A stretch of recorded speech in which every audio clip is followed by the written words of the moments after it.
यादव नरसिंहपुर कोटेदार भैया की ओर से बहुत सा प्रणाम है।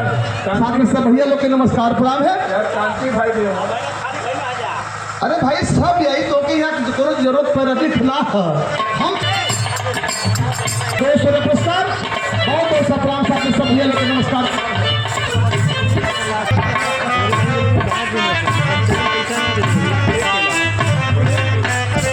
अरे भाई वो के दिमाग हमारे साथ खड़े हैं हमारे सुनील बाबू एक कलाई भाव पर।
गावत गिला भागत लागिला टाइम हो गला।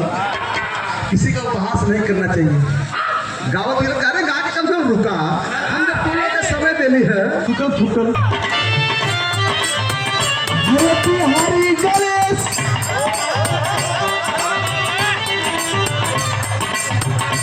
हरि गणेश राम लाल गुण गवल हरि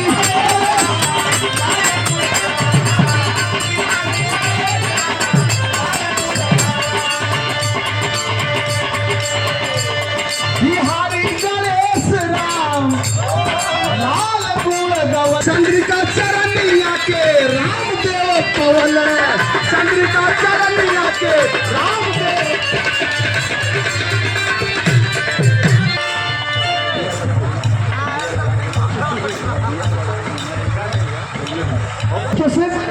पुरस्कार प्रदान के लिए बहुत सा भैया के प्रणाम है। साथ में सब भैया लोग नमस्कार प्रणाम है।